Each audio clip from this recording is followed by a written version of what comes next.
வணக்கம், welcome to VKR enterprises. லாஸ்டா நம்ம ஹோல்சேல் பிரைஸ்ல எல்லாத்தோட டீடைல்ஸும் கொடுத்துருந்தோம். அதுக்கு நிறைய ரெஸ்பான்ஸ் இருந்துச்சு. ஃப்ரிட்ஜஸ் நிறைய நம்ம கொரியர் போட்டோம், அதர் டிஸ்ட்ரிக்ட் நிறைய போச்சு. அதோட வீடியோஸும் யூடியூப்ல பார்த்துருப்பீங்க. 32 inches ஆல்மோஸ்ட் காலி ஆயிடுச்சு. நல்ல ஹோல்சேல் பிரைஸ், எல்லாருமே தாராளமா எடுத்தாங்க. இருந்தாலும் உங்களுக்காக ஒன்ஸ் மோர் எல்லாத்தோட ரேட்டு நான் ரிவீல் பண்றேன்.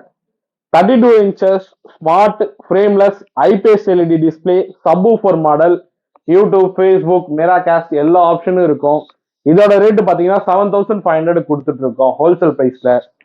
43 inches smart frameless IPS LED display subwoofer model, அதுலயும் உங்களுக்கு மிராகாஸ்ட், வைஃபை, யூடியூப் எல்லா ஆப்ஷன்ஸும் உங்களுக்கு வந்துடும். அதோட ரேட்டு பார்த்தீங்கன்னா 13000 கொடுத்துட்டு இருக்கோம். இது எல்லாமே ஹோல்சேல் பிரைஸ். 50 இருக்கு, 55 இருக்கு, லாரில ஏசி இருக்கு, ஃப்ரிட்ஜஸ் இருக்கு. நீங்க எங்கிருந்து கால் பண்ணாலே கொரியர் போறோம். நீங்க நேர்ல வந்து பார்த்து எடுக்கலாம். யாரும் கொடுக்க முடியாத அளவுக்கு நம்ம ஹோல்சேல் பிரைஸ்ல பெஸ்டா கொடுத்துட்டு இருக்கோம். மறுபடியும் சொல்றேன், 32 inches smart frameless IPS LED display smart TV 7500 ரூபாய்க்கும், 43 inches smart frameless IPS LED display subwoofer model 13000 கொடுத்துட்டு இருக்கோம். எல்லாமே நம்ம கிட்ட ஹோல்சேல் ரேட் தான். நீங்க எங்கிருந்து கால் பண்ணாலே கொரியரும் போடுறேன். டைரக்டா வந்து பார்த்து எடுத்துக்கங்க. ரொம்ப நன்றி.